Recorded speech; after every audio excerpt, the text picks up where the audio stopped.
भारत से पाकिस्तान के पंगे लेने की कहानी 1971 की ही नहीं है। भारत से पाकिस्तान ने कई बार पंगे लिए हैं।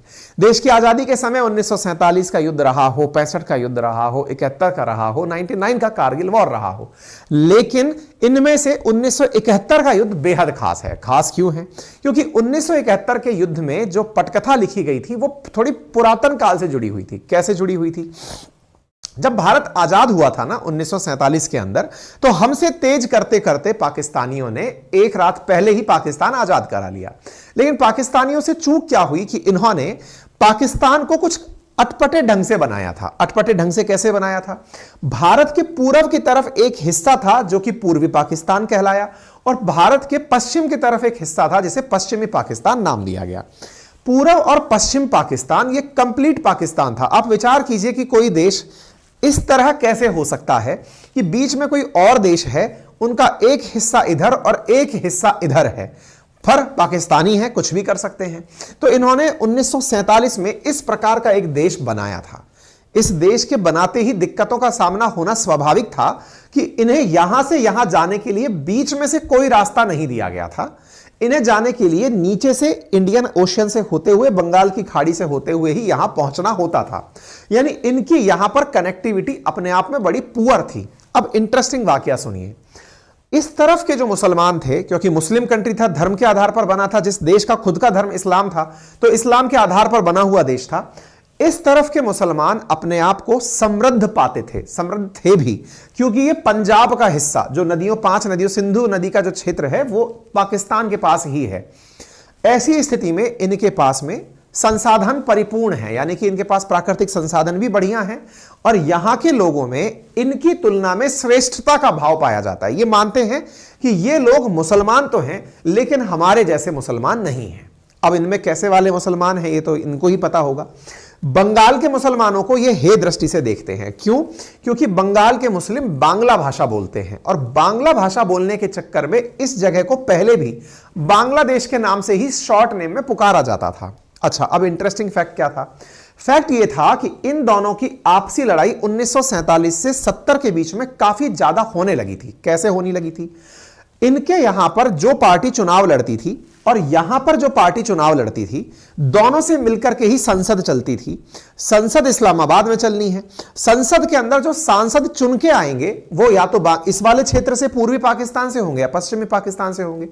पूर्वी पाकिस्तान को यह समझ में आने लगा था कि पश्चिमी पाकिस्तान सत्ता का केंद्र बन चुका है, सत्ता का केंद्र बन चुका है, और पूर्वी पाकिस्तान के लिए वो किसी भी प्रकार का फंड है, रिसोर्सेज है, वो नहीं छोड़ता है। और तो और सत्ता के केंद्र में भी पश्चिमी पाकिस्तान खुद को ही रखता है। ऐसी स्थिति में पश्चिमी पाकिस्तान ने पूर्वी पाकिस्तान से दोयम दर्जे की ट्रीटमेंट करना शुरू कर दिया कि तुम कुछ नहीं हो टाइप से इन्हें इग्नोर करना शुरू कर दिया। लेकिन इसी बीच में बांग्लादेश या पूर्वी पाकिस्तान का जो हिस्सा था, यहां पर शेख मुजीबुर रहमान, जो कि वर्तमान में अब बांग्लादेश की जो प्रधानमंत्री हैं उनके पिताजी थे, शेख मुजीबुर रहमान ने अपनी एक पार्टी बनाई। वो इस इलेक्शन में 1970 के इलेक्शन में मेजॉरिटी ले आई। मेजॉरिटी मतलब इन कंप्लीट देश के जो कुल सांसद थे उनमें से केवल इनकी पार्टी के इतने सांसद बन गए कि अब शेख मुजीबुर रहमान को ही वहां का प्रधानमंत्री होना चाहिए था। लेकिन यहां पर उस समय सेना में याया खान नामक व्यक्ति, यहां का मतलब आर्मी का सेना अध्यक्ष हुआ करता था। जो सेना अध्यक्ष था याया खान, वो भारत में उस समय जो फील्ड मार्शल हमारे रहे सैम मानेकशॉ, उनका मित्र हुआ करता था आजादी से पहले का। तो मानेकशॉ उसके बारे में बहुत अच्छे से जानते थे, याया खान के बारे में, कि वो किस तरह की गलतियां कर सकता है, किस प्रकार से बेवकूफियां करेगा इन पर कंट्रोल पाने के लिए। और हुआ भी यही। हुआ क्या? यहां पे याया खान ने टिक्का खान नामक एक जनरल को पूर्वी पाकिस्तान में आए जो चुनाव के परिणाम थे उन्हें दबाने के लिए भेज दिया कि यहां पर जो लोग हैं वो किस प्रकार से मुजीबुर रहमान को पीएम बना सकते हैं। सेना अपनी है, मेजॉरिटी सैनिक अपने हैं, आप जाइए और यहां पर जो सरकार विरोधी नारे लग रहे हैं आप उन्हें दबा कर आ जाइए। टिक्का 1970 में निकलकर यहां पहुंचता है।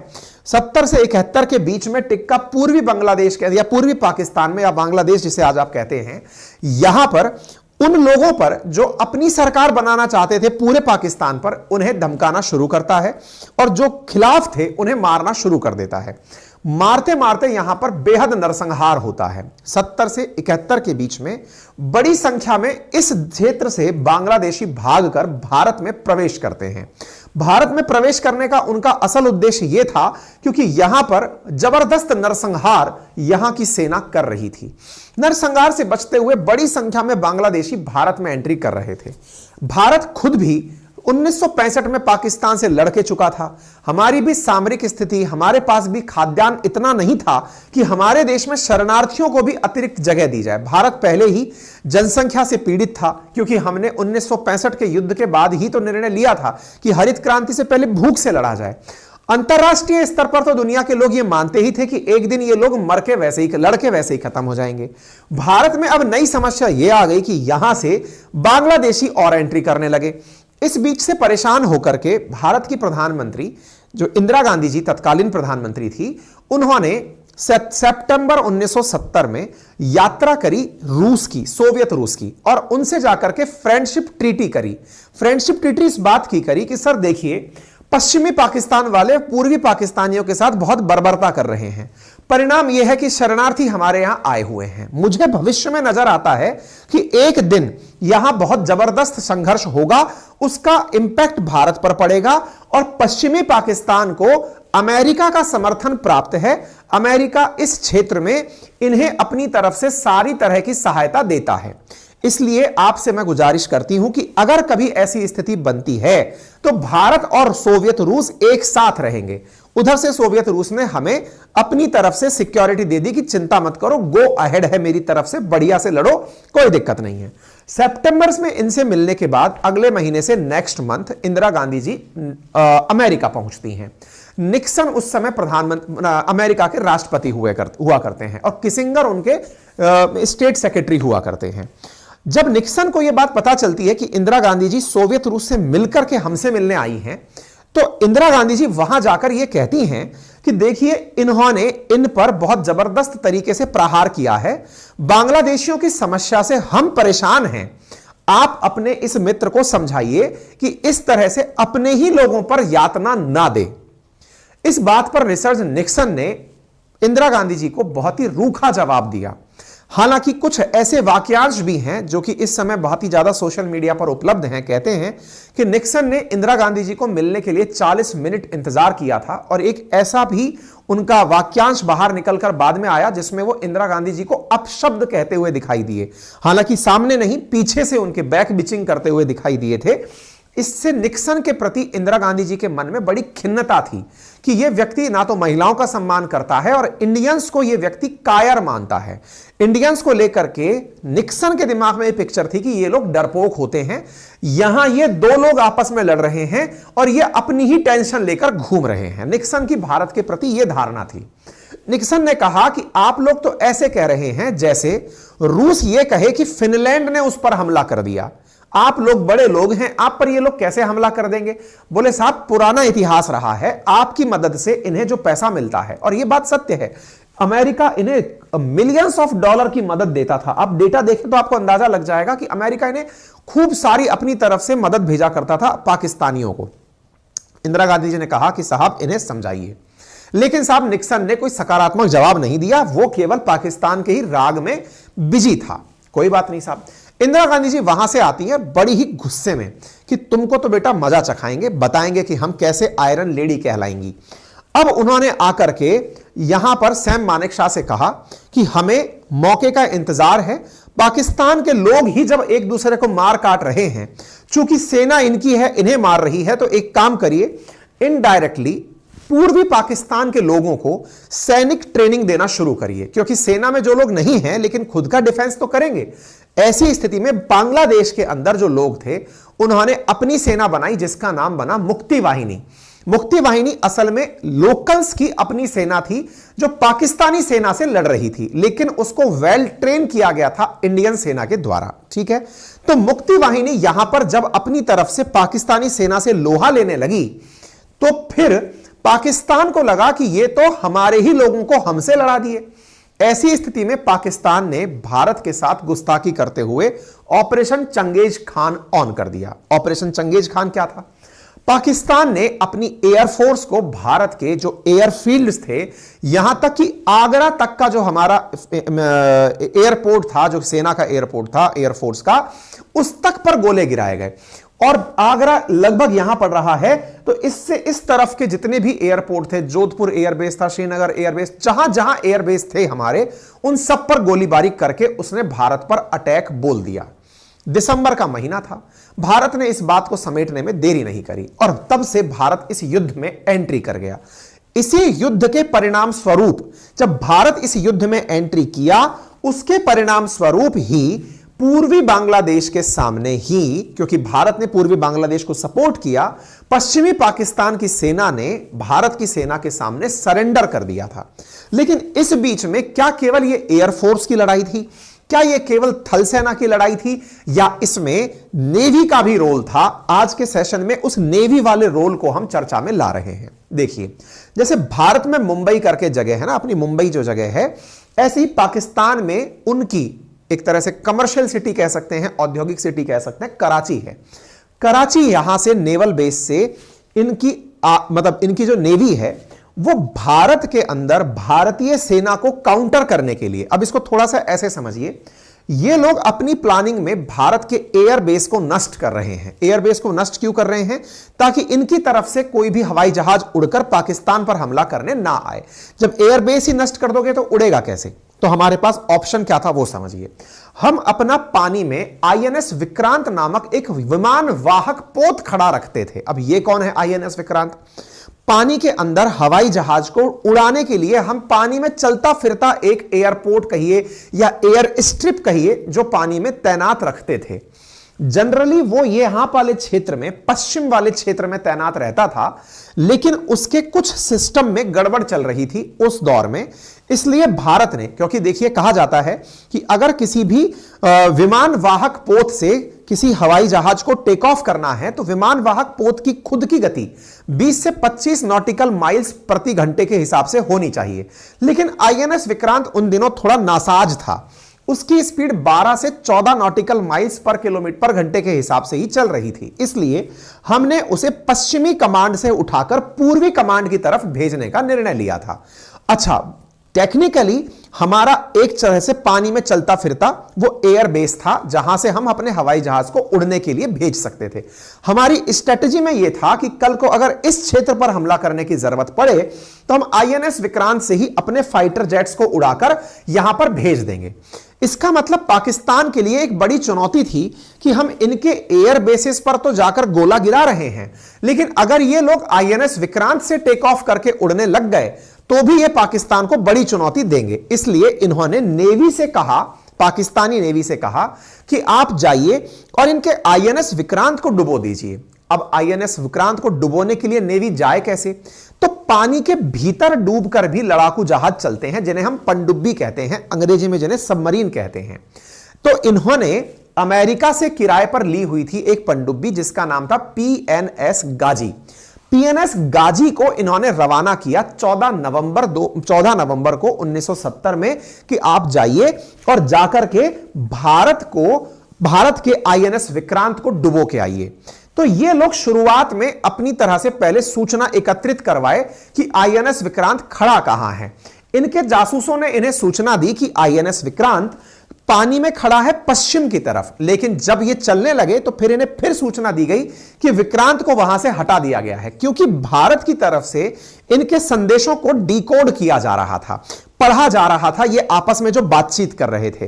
और उसी के तहत हम विक्रांत को मूव कराते कराते विशाखापट्टनम तक ले आए थे। विशाखापट्टनम तक ले आए, उधर से गाजी दौड़ते दौड़ते उसके तह में यहां तक चला आया। कहते हैं कि गाजी पानी में डूबता, जब उसको हवा फ्यूल भरानी होती तो यहां श्रीलंका के अंदर ट्रिंकोमाली करके श्रीलंका का पोर्ट है, वहां से उसने तेल वेल भी भराया और फिर मद्रास के सामने से होते हुए विशाखापट्टनम में जाकर विक्रांत को डुबोने के लिए पानी के नीचे चला गया। विक्रांत तो पानी की सतह पर चलने वाला है, सबमरीन की मजबूरी है कि वो गहराई में डूबकर चलेगी। विक्रांत को अगर हम तट पर ले जाकर खड़ा कर दें तो फिर गाजी तट तक नहीं आ सकती, क्योंकि आएगी तो पानी से बाहर आएगी और वो दुनिया को दिख जाएगी, और किसी के वाटर क्षेत्र में घुसा हुआ कोई भी जहाज दूसरे के द्वारा निशाना बनाया जा सकता है। बस यहीं पर वो सारा खेला हुआ कि विक्रांत को मारने आया गाजी खुद ही जल समाधि ले लिया। आज के सेशन में उस जल समाधि के अवशेष मिले हैं, उस कहानी के अवशेष मिले हैं, ठीक है ना। तो हमने आपको क्या बताया, 3 दिसंबर 1971 को इन्होंने चंगेज खान ऑन किया था और अमेरिका ने पाकिस्तान के बारे में बताया। तो मैं यही बता रहा था, गाजी जो है ना वो इस रूट से चलते हुए आकर के यहां पर पहुंचा था। 1970 नहीं, 1971 में ईयर बीच में गलत बोल दिया था। 1971 की घटना है, 14 नवंबर 1971 को चलते हुए यह जहाज आया था, मतलब ये पनडुब्बी चलते हुए आई थी।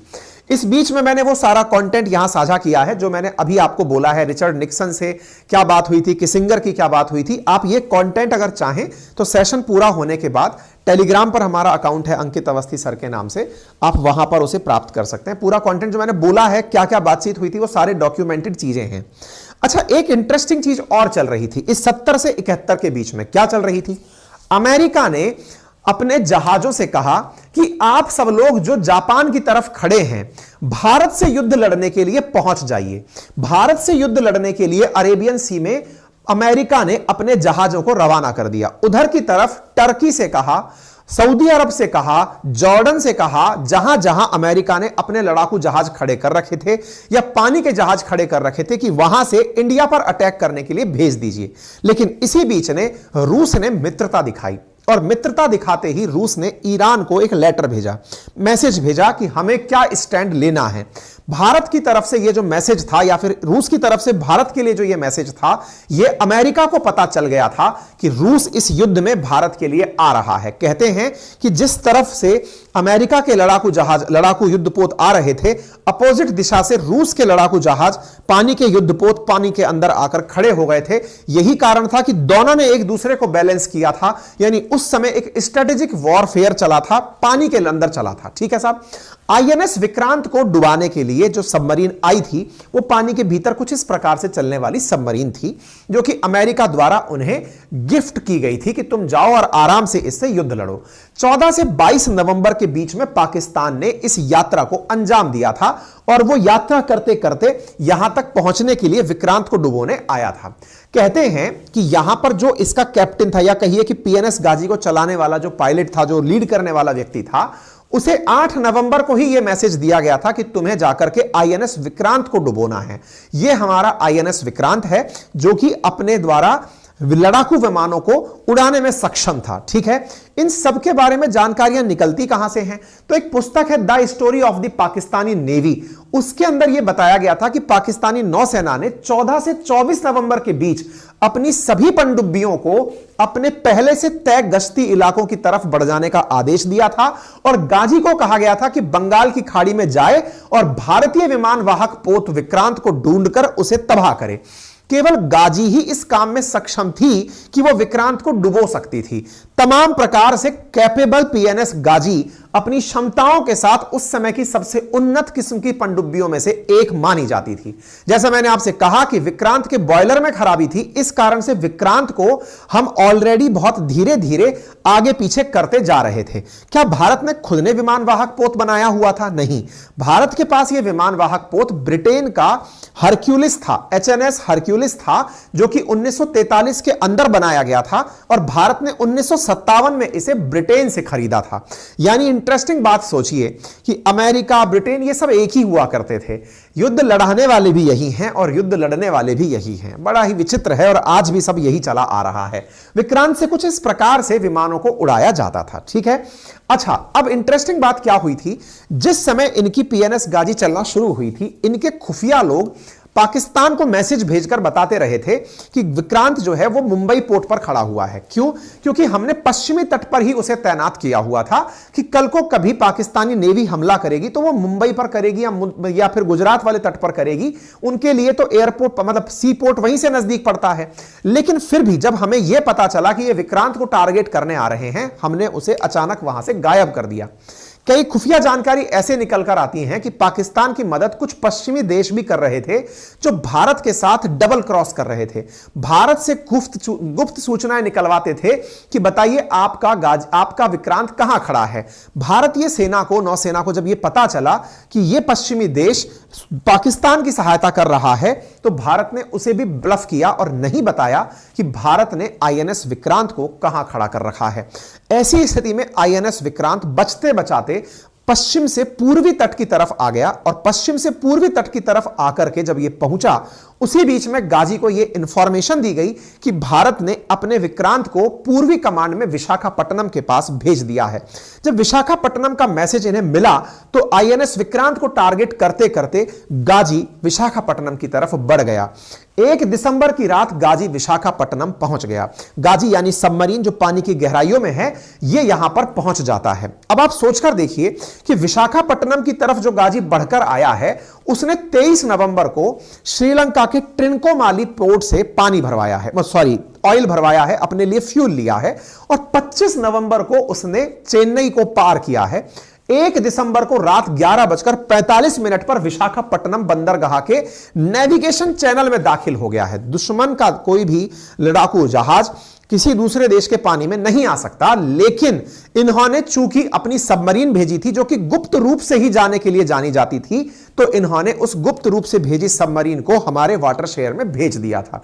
इसके बारे में जानकारी पाकिस्तान क्राइसिस इन लीडरशिप के अंदर मेजर जनरल फजल मुकीम खान ने अपनी पुस्तक के अंदर लिखा था कि इस प्रकार से ये लोग इस क्षेत्र के अंदर एंट्री कर गए थे, लेकिन 2.1 नॉटिकल माइल से अंदर नहीं जा सकते थे क्योंकि यहां से नीचे पानी का जो तल है वो छिछला था, अदरवाइज यहीं पर ये फंस जाती। तो साहब गाजी पानी के मतलब समुद्र तट से 2 नॉटिकल माइल की दूरी पर ही रुक कर रह गया कि जैसे ही विक्रांत में मूवमेंट होगा इस बीच में इसे टारगेट बना दिया जाएगा। बट बड़ा इंटरेस्टिंग वाकया हुआ। क्या हमें यह पता था कि विक्रांत को मारने के लिए ये लोग आए हैं और हम विक्रांत को दौड़ा नहीं सकते थे क्योंकि हमारा विक्रांत उस समय मतलब उस स्थिति में नहीं था कि वो अपने वॉरफेयर खुद लड़ ले। ऐसी स्थिति में हमने इन्हें ब्लफ देने के लिए एक तगड़ा कारनामा किया जो कि नेवी की इंटेलिजेंस का बेहतरीन उदाहरण है। भारत ने आईएनएस विक्रांत को चुपके से अंडमान समुंदर में भेज दिया और पाकिस्तान को बेवकूफ बनाने के लिए इस तरह की हरकत करना शुरू किया ताकि इन्हें लगे कि विशाखापट्टनम में ही आईएनएस विक्रांत खड़ा है। इन्होंने आईएनएस राजपूत को, जो कि एक डेस्ट्रॉयर पानी का विमान था, उसे विशाखापट्टनम पर खड़ा कर दिया और इस तरह की हरकतें की क्योंकि जब भी कोई बहुत बड़ा मतलब लड़ाकू विमान या युद्धवाहक पोत खड़ा होता है तो उसमें बड़ी मात्रा में रसद की आवश्यकता होती है। रसद यानी खाने पीने के सामान की आवश्यकता होती है, ईंधन की आवश्यकता होती है। ऐसी स्थिति में विशाखापट्टनम पर हम लोगों ने ब्लफ खेलना शुरू किया क्योंकि इनके जासूस हर तरफ थे। विशाखापट्टनम पर भी इनके हैंडलर्स खड़े थे पाकिस्तानियों के, लेकिन भारत ने बकायदा विशाखापट्टनम से आईएनएस राजपूत से यह मैसेज भेजा आईएनएस विक्रांत की फ्रीक्वेंसी पर, यानी विक्रांत की फ्रीक्वेंसी ये पाकिस्तानी लोग पढ़ रहे थे, तो उस फ्रीक्वेंसी पर आईएनएस राजपूत मैसेज भेजता है विशाखापट्टनम तट पर कि मुझे इतना टन खाने का सामान चाहिए, मुझे इतना टन फ्यूल चाहिए, मुझे इतना कपड़ा चाहिए, मुझे इतना फल भेजो, इतना सब्जी भेजो। इस प्रकार से मैसेज करके जब हम भेज रहे थे तो पाकिस्तानियों ने यह कंफर्म कर लिया कि यहीं पर खड़ा हुआ है आईएनएस विक्रांत। और तो और इंटरेस्टिंग बात एक और की गई, आईएनएस राजपूत को खड़ा किया हुआ था हमने जो विशाखापट्टनम पर, वहां से एक सैनिक ने, नौसैनिक ने अपनी माता के नाम बीमारी का संदेश लिखकर भेजा कि माता मैं आईएनएस विक्रांत पर हूं, तबीयत ठीक नहीं है, आपकी याद आ रही है, ताकि यह मैसेज भी कन्वे हो जाए कि हां साहब खड़ा है। यानी कि अब गाजी को इंतजार है कि विक्रांत को जैसे ही बस रडार पर ले और उसे डिस्ट्रॉय कर दे। गाजी इस इंतजार में 1 दिसंबर खड़ा रहा, 2 दिसंबर खड़ा रहा, 3 दिसंबर खड़ा रहा। पानी के भीतर जब आप खड़े रहते हो, पनडुब्बी में एक बड़ी दिक्कत होती है, चूंकि वह पानी में डूबकर चल रही है तो अंदर उसमें 93 सैनिक सवार थे।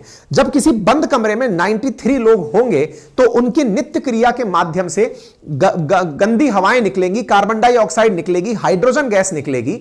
अब वो गर्म हवाएं उनकी पनडुब्बी में ही इकट्ठी थी क्योंकि गाजी सांस लेने के लिए ऊपर नहीं आ पा रहा था। जनरली पनडुब्बियों में ऐसा होता है कि ये समय समय पर सांस लेने के लिए तट पर आती हैं, ऊपर आती हैं और फिर नीचे चली जाती हैं। चूंकि ये 2.1 नॉटिकल माइल की दूरी पर ही खड़ा है, तो मुसीबत यह है कि अगर ये ऊंचा उठकर आया तो तट से दिख जाएगा कि ये गाजी आ गया, मार डालो इसको। तो अब ये लोग अंदर ही अंदर घुटने लगे। घुटने क्या लगे कि विक्रांत सामने खड़ा है, ये चले तो इसे मारे। विक्रांत को मारने के लिए ये लोग बॉर्डर पर इंतजार कर रहे हैं। मजबूरी ये है कि इनकी सांस घुटना शुरू हो गई, सर दुखना शुरू हो गया, क्योंकि इनके पीएनएस गाजी में कार्बन डाइऑक्साइड का और हाइड्रोजन का स्तर बढ़ने लग गया। क्यों? क्योंकि ये सांस लेने के लिए ऊपर नहीं आ पा रहे थे। इनके कमांडर ने बकायदा पाकिस्तान को संदेश भेजा कि साहब हम ऊपर नहीं उठ पा रहे हैं, विक्रांत सामने खड़ा है, इसे मारना चाहते हैं लेकिन निकल नहीं पा रहे हैं। तो डिसाइड हुआ कि ठीक है, रात को एक बार निकलकर 12 बजे के आसपास आइएगा, रात 12 बजे के आसपास निकलकर आइएगा। इस बीच में गाजी ने प्रॉपर तरीके से विक्रांत के रास्ते में बहुत सारे मतलब पानी के अंदर ही लैंड माइंस बिछा दी कि अगर यहां से विक्रांत निकलेगा तो यह लैंड माइन से टकरा करके भी मर जाएगा। यानी हर तरह से उसने पूरी तरह से विक्रांत की चारों तरफ बाड़े बंदी कर दी। 3 दिसंबर 1971 की रात थी। रात 12 बजे यह निकलकर ऊपर आ ही रहा था और डेस्ट्रॉयर इसी के इंतजार में खड़ा था कि तुम कब आओगे और तुम्हें कब हम निपटाएंगे। साथियों, कहा जाता है कि एक रात मतलब 1 दिसंबर की रात से यह 3 दिसंबर की रात तक पानी में रहने से इसके अंदर कार्बन डाइऑक्साइड, हाइड्रोजन का स्तर इतना बढ़ गया था कि यह चलता फिरता एक गैस चैंबर बन गया था। मतलब इसे टकराने की जरूरत थी और यह ब्लास्ट कर जाता। हमने एक तरह से इन्हें दम घोट कर मारा है। इस बीच में हमारा डेस्ट्रॉयर इनके ऊपर नजर लगा के बैठा था कि तुम निकलो। इस बीच में ही 3 दिसंबर 1971 को इंदिरा गांधी जी ने वॉइस मैसेज करके पूरे देश को संबोधित कर दिया और कहा कि भाई साहब, युद्ध शुरू हो चुका है। ऑपरेशन चंगेज खान इन्होंने लॉन्च किया है। अब भारतीय सेना युद्ध में इन्वॉल्व होने के लिए तैयार है। समस्त भारतवासियों से उम्मीद की जाती है कि युद्ध की इस घड़ी में वो सब साथ होंगे और प्रॉपर तरह से देश की सीमाओं की सुरक्षा करेंगे।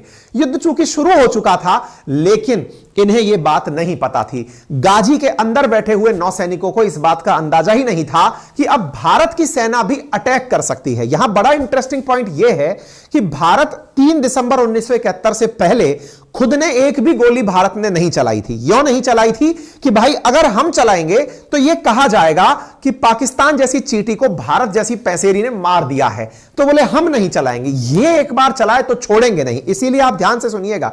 हमने कल परसों भी एक सेशन किया था, बड़ा इंटरेस्टिंग था, परमाणु बम को लेकर के, जिसमें अटल जी का बयान था कि भारत की नो फर्स्ट यूज पॉलिसी है कि हम पहले कुछ चलाएंगे नहीं, बाद में किसी को छोड़ेंगे नहीं। तो वैसा ही भारत ने उस समय भी किया कि हमने खुद ने गोली चलाई नहीं, लेकिन उनने चलाई तो जिंदा छोड़ा नहीं और इनको उठते ही धूम मचा दिया। यानी रात को ही ये जल समाधि ले गए। यानी ये जो बाहर निकला, ये तबियत खराबी के साथ साथ पानी के अंदर ही सन्न हो गया। और ये पूरी स्थिति, आप यहां पर इंदिरा गांधी जी का ऑडियो मैसेज है बकायदा, जिसमें ये युद्ध का अनाउंसमेंट कर रही हैं कि हमने कुछ इस प्रकार का कारनामा कर दिखाया है।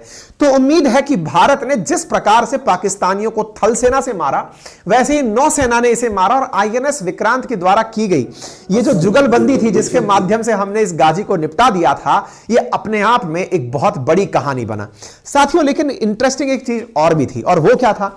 आईएनएस, ये पीएनएस जो गाजी है, ये जिस जगह से ब्लास्ट किया उसे लेकर के कई स्टोरीज कही जाती हैं। कहा जाता है कि ये तो खुद से मर गया, भारत ने नहीं मारा। हां भाई, हमने ही नहीं मारा, तुम खुद से मरने आए थे। तुम्हें भारत के जल में शहीद होना था ताकि तुम्हें वीर गति मिल सके, तुम्हें जन्नत के अंदर वो कितनी हूरें चाहते हो वो सब मिल सके, है ना। तुम खुद आए थे यहां मरने के लिए, हमने तो मारा नहीं। तुम्हें यहां पर आकर सुसाइड करना अच्छा लगा होगा। कयास लगाए जाते हैं पाकिस्तानी सेना के द्वारा कि भारतीयों की इतनी औकात थोड़ी थी जो हमें मार देते। ये तो हमने, वो डायलॉग शायद इसी के लिए बना था कि है ना, मेरी कश्ती वहां डूबी जहां पानी कम था। तो संभवतः वो गाजी के ऊपर ही बना हुआ डायलॉग होगा, क्योंकि ये हाइड्रोजन से और कार्बन डाइऑक्साइड से खुद मर गए होंगे। पाकिस्तानी ये कह के खुश होते हैं।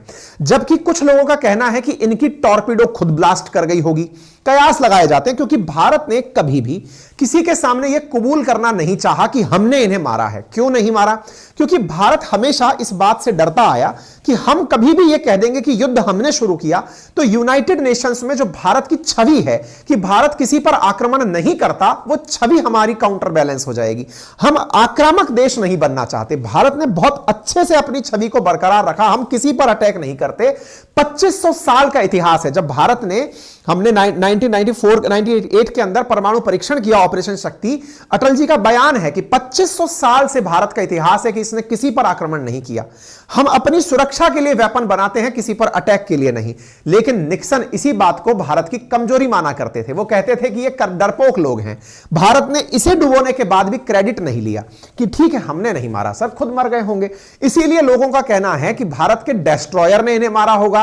कुछ लोगों का कहना है कि भारत ने बकायदा इनकी जो बिछी हुई लैंड माइंस थी उन्हीं से इनको मारा। लेकिन कुछ भी हुआ हो, अल्टीमेटली अमेरिका का भेंट दिया हुआ गाजी भारत के पानी के अंदर डूब गया। और ये सारी बातें तमाम प्रकार की पुस्तकों के अंदर, ये सेलर्स स्टोरी है वाइस एडमिरल एन कृष्णन की, उनके अंदर भी इस तरह की बातें इन्होंने बकायदा बताई हैं। ये हमारा आईएनएस राजपूत है जिसने आईएनएस विक्रांत को भेज करके साइड करवा दिया था और इनको सही मतलब वहीं पर पानी के अंदर जमींदोज कर दिया था, पानी में डुबो दिया था। इंटरेस्टिंग चीजें यहां पर कुछ और भी निकलती हैं। पाकिस्तानियों ने अपनी गाजी को याद करते हुए एक फिल्म भी बनाई है जिसमें वो ये दिखाते हैं कि हमारा गाजी काम करते करते, युद्ध करते करते शहीद हुआ है। तो इस सेशन की चर्चा क्यों कर रहे हैं? चर्चा इसलिए कर रहे हैं कि इस गाजी का मलबा मिला है। आप कहेंगे कितने कम किस्म के हम टेक्नोक्रेट हैं कि हम इतने साल बाद मलबा खोज रहे हैं। नहीं साहब, भारत का मलबा निकालना उसी दिन बहुत आसान था। अमेरिका उस दिन रोते रोते आया और कहने लगा कि गाजी डूब गया है, हमें हमारे उस गाजी का मलबा निकाल लेने दो। भारत ने कहा सॉरी सर, हम मलबा नहीं निकालने देंगे। क्यों नहीं निकालने दोगे? बोले क्योंकि ये हमारा पानी है, हमारे पानी में डूबा है तो ये अब हमारा है, हम ये मलबा भी अपना ही मानते हैं। पाकिस्तान ने कहा कि सर पैसा खर्चा हम कर देंगे, हमारे कम से कम वो 93 सैनिक शहीद होकर पानी के अंदर डले हैं, उन्हें निकालने दो। भारत ने कहा पानी भारत का है तो उन्हें जन्नत ही मिली होगी, डले रहने दो, हम नहीं निकालने देंगे। तब से लेकर आज तक भारत ने पानी में से किसी को नहीं निकालने दिया। कोई बात नहीं। इस बीच में आज की यह सुर्खी क्यों बनी है? अमेरिका ने हाल ही में 2 साल पहले भारत को, चूंकि भारत में अमेरिका की एंट्री हो नहीं पाई, तो उन्होंने भारत के अंदर डीप सी सर्वे करने के लिए एक मशीन भेंट की थी इंडियन नेवी को, कि हमको लीज पर दी कि आप एक काम करिए, एक सबमरीन हमसे ले लीजिए जो समुद्र के अंदर जाकर के सर्वे करेगी। और उसका मिलान एक्सरसाइज में हमने शो भी किया है। भारतीय नेवी को बकायदा एक डीप सी के अंदर सर्वे करने की मशीन दी गई है, उसका नाम है deep submergence rescue vehicle, DSRV. वो कुछ इस प्रकार की दिखती है। और डीएसआरवी को अगर आप यहां देख रहे हैं तो ये पानी के जहाज से पानी के भीतर इस प्रकार से भेजी जाती है। तो अमेरिका के द्वारा ही दिए गए डीएसआरवी से हमने तस्वीर लेकर के उन्हीं के गाजी को अमेरिका के पास तस्वीर भेज के कहा है सर लग तो रहा है कि आप ही वाला है ये। तो अमेरिका यस यस ये हमारा वाला ही है, कृपया करके निकाल दीजिए। इंडिया फिर क्या, सॉरी सर, हम सैनिकों को सम्मान देते हैं क्योंकि उनकी अब वो जल समाधि है सर, तो जल में ही डले रहने दीजिए, हम उनको नहीं निकालेंगे। मतलब ये खबर जो आज की भी है, ये असल में मैंने शुरुआत में ही कहा कि उनके जख्मों को हरा करने की है, उनके पुराने जख्मों पर नमक डालने जैसी है। तो हमारे डीएसआरवी ने उसको खोजा है। ये डीएसआरवी अमेरिका समेत कुल 6 देशों के पास ही है और ये 18-19 में भारत को लीज पर मिली है। 21 से हम इसका ट्रायल ले रहे हैं। ये हमारे नौसैनिक हैं जो इसके ट्रायल के लिए घूम रहे हैं कि जाओ पानी में जाके देखते हैं कि क्या खोज कर निकाले हैं। और वही चीज भारतीयों द्वारा डीप सबमर्जेंस रेस्क्यू व्हीकल से खोज करके हाल ही में निकाली गई है। लेकिन निकाली नहीं गई, मैं बार बार बोल दूं आपको, निकाली नहीं गई है, पानी में डली छोड़ दिए, देखिए ये पड़ी हुई। लेकिन हां, इसका एक कैप है जो ऊपर लगा हुआ होता है, वो हमने 2017 में ही निकालकर बाहर रख लिया था कि कम से कम ये तो दिखाएंगे कि इंडिया की सेना ने क्या क्या कार्य किए हुए हैं। उम्मीद है कि आप लोग मेरे साथ में इस सेशन में उपस्थित थे।